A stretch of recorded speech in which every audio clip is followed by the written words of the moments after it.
Oh. Welcome to Spiro's. I am Spiro.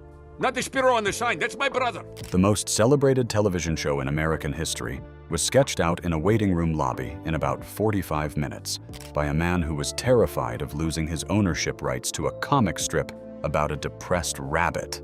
That's where it started. Not in a writer's room, not in a network boardroom.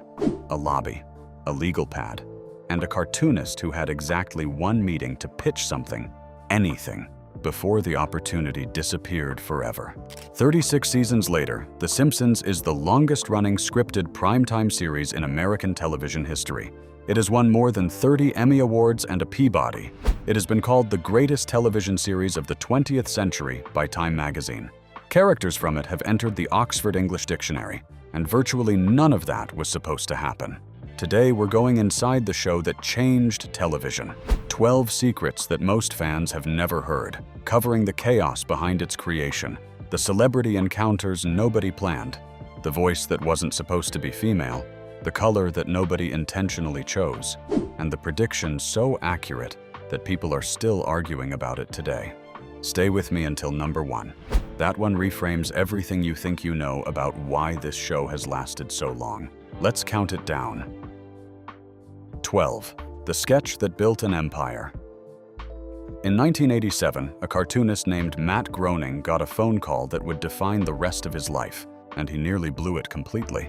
Producer James L. Brooks had been following Groening's underground comic strip, Life in Hell, for years. It featured an anxious, existentially burdened rabbit navigating the absurdities of modern life, and it had built a loyal following in alternative newspapers across the country. Brooks wanted to adapt it into a series of animated shorts for a new Fox variety program called The Tracy Ullman Show. He called Groening in. The meeting was set. There was one problem. Groening was terrified, not of the meeting itself, of what signing away the rights to Life in Hell might mean. That comic strip was his. He'd built it from nothing, cartoon by cartoon, since 1977. The idea of handing it over to a network, of losing control of something so personal, was genuinely alarming. So sitting in the lobby, waiting to be called in, Groening made a decision. He would pitch something else entirely, something new, something he'd invented right there, right then, while waiting for over an hour in that chair. According to Groening's own account to Smithsonian Magazine, he quickly sketched a family: a bumbling father, a patient mother, a rebellious son, a precocious daughter, a silent infant. He named them after his own family members: his father Homer, his mother Margaret, his sisters Lisa and Maggie. For the son, he swapped his own name for something more pointed: Bart, an anagram of brat.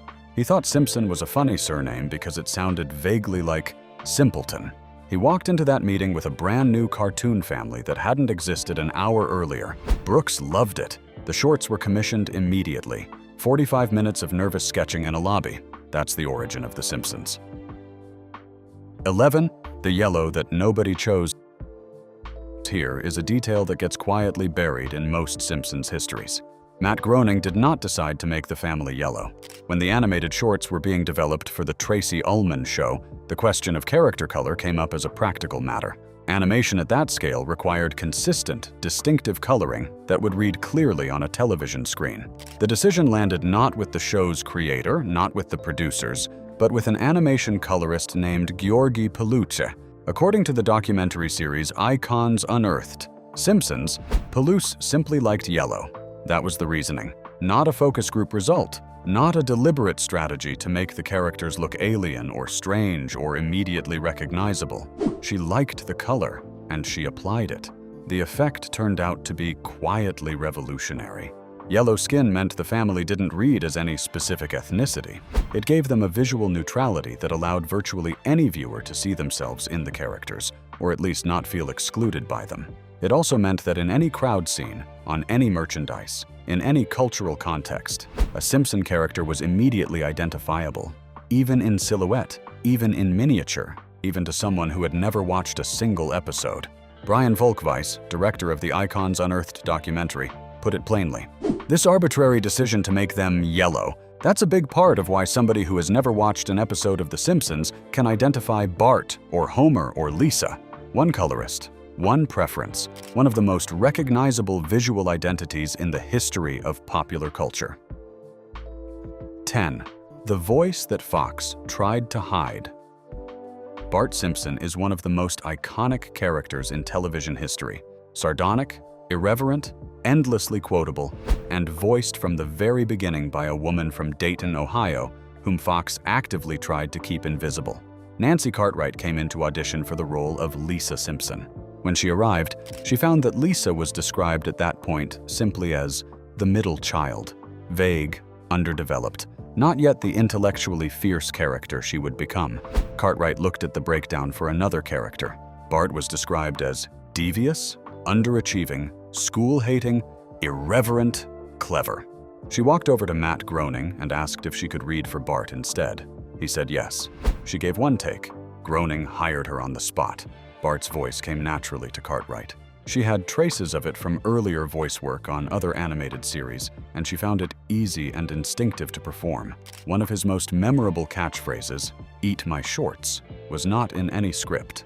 It was an ad-lib Cartwright threw in during a table reading, borrowed from a chant she remembered from her high school marching band days.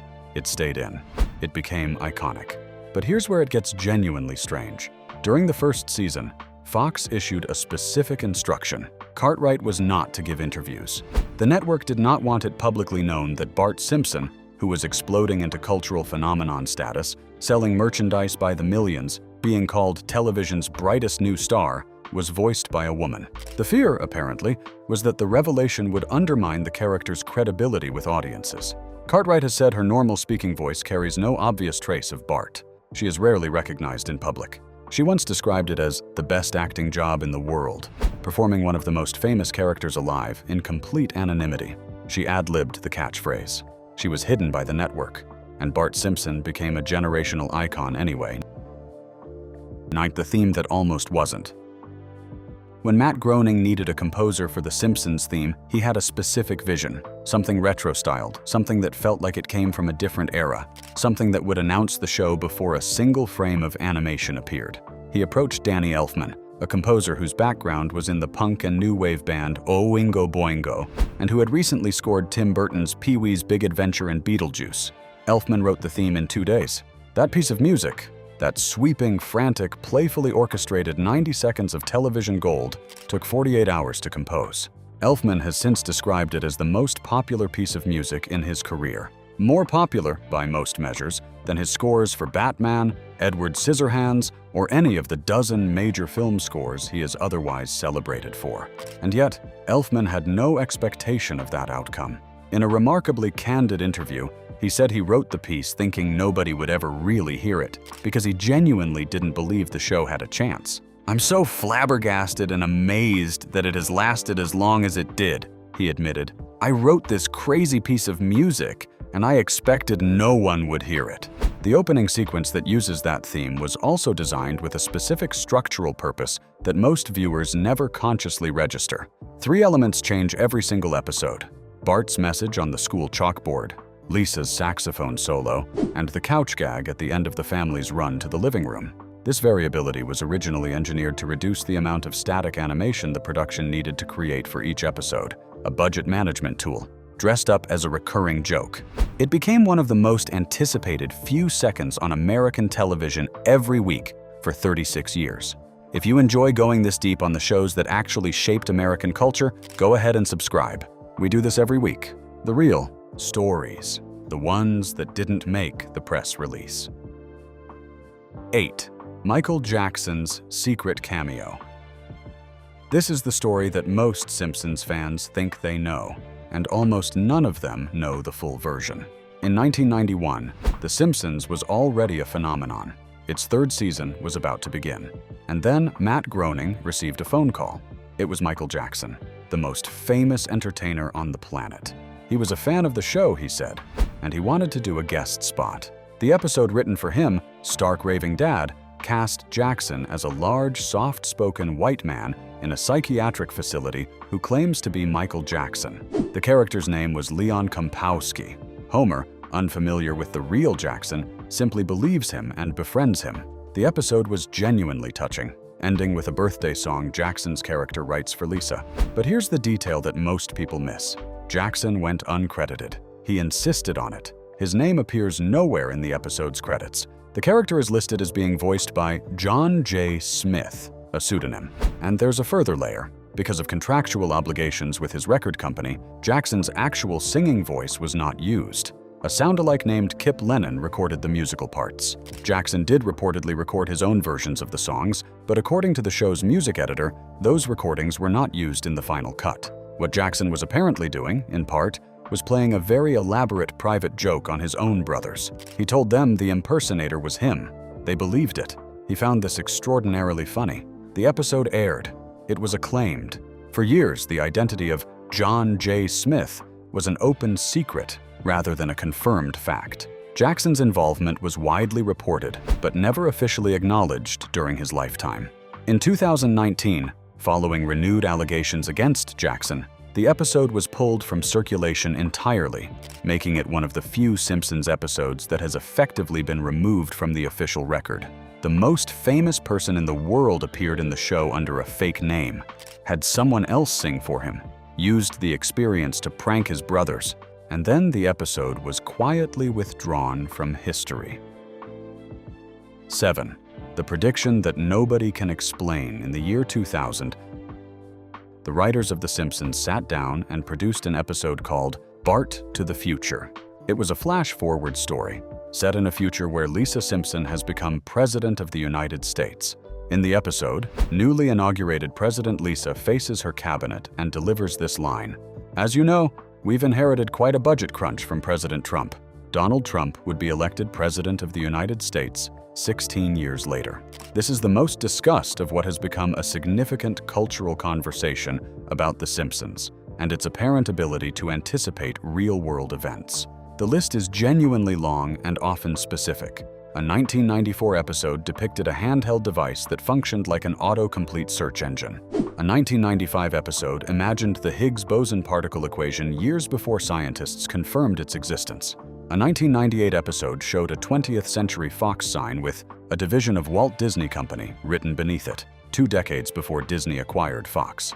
The writer of the Trump episode, Dan Greeny, has spoken about the intent. He described it as a joke about a certain kind of American excess, taking a famous name associated with luxury and vulgarity and imagining it in the most powerful office on earth. It was meant, in his words, as a warning. Nancy Cartwright, for her part, has offered the most grounded explanation for the predictions phenomenon. "I think it's a numbers game," she said. "You have 20-plus writers, and they just think of these ideas that you go, that would never happen. You have enough writers thinking of enough absurd futures. Some of them are going to land." That's the rational explanation, and it's probably right. But the Trump prediction specifically wasn't absurd. The writers chose him because he was already culturally legible as a symbol of something. They weren't guessing randomly. They were reading the culture with unusual clarity. That's a different thing, and more impressive. 6. The co-creator nobody remembers. Ask most people who created The Simpsons, and they'll say Matt Groening. Ask a more attentive fan, and they might add James L. Brooks. Almost nobody says Sam Simon. And that omission is one of the quiet injustices in the show's popular history. Sam Simon was the third name in The Simpsons' original creator credit, listed alongside Groening and Brooks. He was a writer-producer who had worked with Brooks on previous projects, and his contribution to the early show was structural and fundamental. Simon built the writer's room. He developed the process by which scripts were written and rewritten. He helped shape the show's satirical voice, its willingness to use a cartoon family as a vehicle for sharp, genuine cultural criticism, into the form that made its first several seasons so consistently brilliant. By most accounts, Simon and Groening were deeply incompatible as collaborators. Groening later described their working relationship as very contentious. Producer Ken Eston, interviewed in the Icons Unearthed documentary, called them like oil and water. The tension was real, constant, and apparently unresolvable. Simon left the show after the 3rd season, ending his day-to-day involvement entirely while retaining his creator credit and continuing to receive significant financial compensation. He was later diagnosed with terminal cancer. In the years before his death in 2015, Simon donated much of the money he continued to receive from the show, a substantial fortune generated by syndication and merchandise, to a range of animal welfare charities. He also funded a clinic in Ethiopia. He died at 62. Sam Simon built the machine that still runs. He left before most viewers even understood what they were watching. And then he spent his final years giving away the money it earned him. 5. The first episode was never supposed to be the first episode. On December 17, 1989, The Simpsons premiered on Fox with a Christmas special, Simpsons Roasting on an Open Fire. Homer, desperate for holiday cash after Bart impulsively gets a tattoo and cleans out the Christmas fund, ends up at the dog track and comes home with a greyhound instead of gifts. It was warm, funny, oddly moving, and it introduced millions of viewers to the Simpson family for the first time. It was not supposed to be the first episode. The episode originally planned for the series premiere was called Some Enchanted Evening, a story in which Homer and Marge go out for a romantic evening and leave the kids with a babysitter who turns out to be a wanted criminal. It was produced first. It was scheduled first. Then Groening saw the animation, and by his own account, was horrified. He was standing in an animation studio with a documentary camera crew rolling when the footage played back. "I'm looking at this while the cameras are rolling, and it's the worst animation," he later recalled. "I could not believe it. I'm there to promote this brand new show, and the animation is all weirdly rubbery and charmless." He described his own visible reaction in that moment as forced and unconvincing, grinning through genuine distress while a camera documented everything. The episode was pulled. The animation was reworked. Some Enchanted Evening eventually aired as the final episode of the first season, after the show had already found its footing. Groening's Christmas special became the first thing America saw. The opening episode of the most beloved animated series in history was a last-minute substitution, chosen because the original was too embarrassing to broadcast. 4. The Fox negotiation that saved creative freedom. Before a single episode had aired, before anyone knew whether The Simpsons would last a month, James L. Brooks sat down with Fox and negotiated a provision that would quietly shape everything the show ever became. Fox, in 1989, was not the dominant broadcaster it would later become. The network was young, financially precarious, and, as Brooks himself later described, hanging on by a thread. When Brooks negotiated the deal for The Simpsons, he used the network's vulnerability as leverage. The specific concession he won was this: Fox could not interfere with the show's content. Think about what that meant in practice. The Simpsons was on network television, subject to all the pressures, advertiser sensitivities, and broadcast standards that network television carries. And yet it had a contractual shield against network interference with its creative decisions. No notes about what jokes were too risky. No mandates to soften satire that hit too close. No ability to pull storylines that embarrassed the network or its advertisers. This provision is why the show could mock Fox itself, which it did, repeatedly and with obvious enjoyment. This is why it could take on organized religion, corporate greed, American education, and political corruption with a directness that was genuinely unusual for primetime family programming. This is why, when Fox's parent company was acquired by Disney in 2019, The Simpsons was still running jokes about corporate ownership that a less protected show would never have been allowed to air. Brooks walked in, read the room, understood what Fox needed, and traded on that need for the one thing that actually mattered: the freedom to say whatever the writers wanted to say. 36 seasons of creative independence, rooted in one negotiation in 1989 with a network that didn't yet know it was about to become dominant. 3. The dough that wasn't written. Homer Simpson's dough is one of the most recognizable sounds in the history of American television. It has been added to the Oxford English Dictionary. It is understood in some form across dozens of languages and dozens of countries. It is the single most iconic utterance produced by a cartoon character in the history of the medium, and it does not appear in any script. Every time Homer's famous expression of exasperated defeat appears in a Simpsons episode, the script simply reads, "annoyed grunt," not dough, not even a suggested approximation, just the stage direction, annoyed grunt. The specific sound, that particular vowel, that specific duration of self-reproach, has always been Dan Castellaneta's invention, performed fresh in every recording session. Castellaneta, who has voiced Homer since the original Tracy Ullman Show shorts, has spoken about where the sound came from.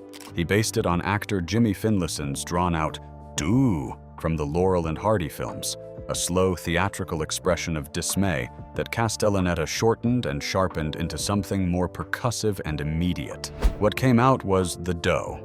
There's a companion piece to this story. In a 2003 episode, the writers revealed Homer's email address as chunkylover53@aol.com.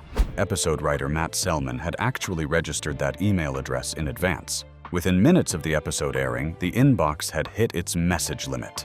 Tens of thousands of people had written to Homer Simpson's email address within the first hour of that fact becoming public. That is the depth of the connection viewers formed with these characters. They wrote letters to a cartoon at an email address in the middle of the night. 2. George Harrison in the writer's room. In 1993, the Simpsons writing staff was working on what would become the 5th season premiere, an elaborate episode that told the story of Homer's fictional barbershop quartet, with the entire narrative structured as a loving, detailed parody of the Beatles. For one of the guest voice roles, they needed a Beatle. Specifically, they wanted George Harrison. Harrison agreed to come in. The casting director told showrunners Al Jean and Mike Rice that Harrison was arriving and that the visit was to be kept absolutely secret from the rest of the staff. Jean, Rice, and Groening went to the recording studio to meet him. Then they came back to the writer's room, and Groening, apparently forgetting the secrecy instruction entirely, walked in and announced to the room, "Guess who I just met?" The secret lasted about as long as it took Groening to reach his desk. What makes this story more than just a funny anecdote is what happened in the recording session itself. When the staff asked Harrison about the Beatles, the obvious, inevitable questions, he was, by Groening's account, pretty glum, unenthusiastic, clearly fatigued by 40 years of being asked the same questions about the same 4 years of his life. Then Groening asked him about Wonderwall Music, Harrison's first solo album from 1968, largely instrumental, largely overlooked compared to his later work. Harrison's demeanor changed completely. He lit up. He became engaged, energized, eager to talk. Because someone had finally asked about something nobody usually asked about. There is something genuinely moving in that detail. One of the most celebrated musicians of the 20th century at a Simpsons recording session, finally getting a question that made him feel seen. Harrison died in 2001. The episode remains one of the most beloved in the show's history.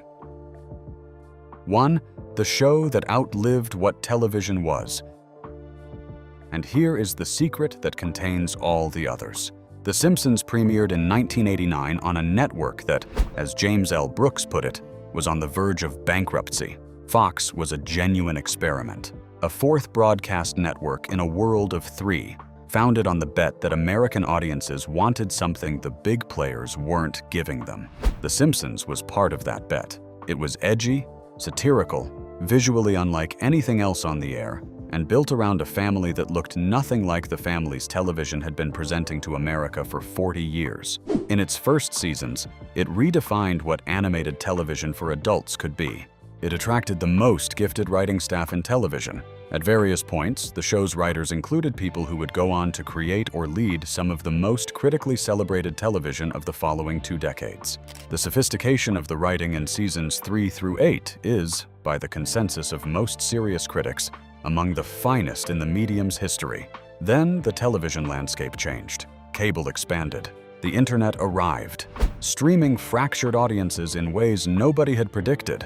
Comedies got darker and more serialized. Prestige drama became the dominant cultural conversation. Animation for adults became a crowded space. And yet The Simpsons kept going, not unchanged, not without criticism, not without long stretches where even loyal viewers questioned whether it had found its way past its best years, but going nonetheless. What explains that survival? Some of it is contractual. Some of it is institutional inertia.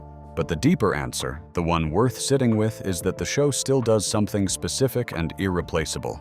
It holds a mirror up to American life in a format that nobody can quite threaten. The characters don't age. The town of Springfield exists outside of time. It can take on whatever the current cultural moment throws at it and process it through the same family, the same set of voices. the same fundamental emotional architecture that was sketched out in a waiting room lobby in 1987.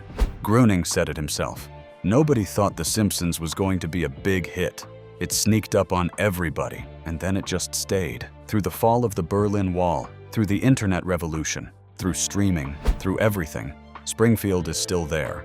Homer is still at the power plant. Bart is still in 4th grade.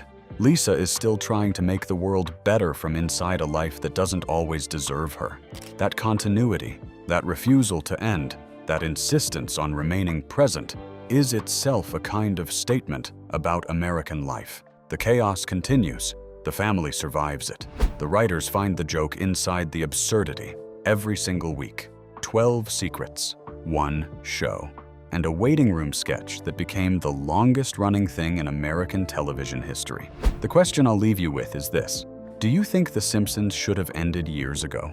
Or is there still a version of the show that earns its place on television in 2025 and beyond? Drop your answer in the comments. The disagreement is the point. And if you want more of this, the real stories behind the shows, the films, and the moments that shaped American culture, subscribe. We'll be back next week.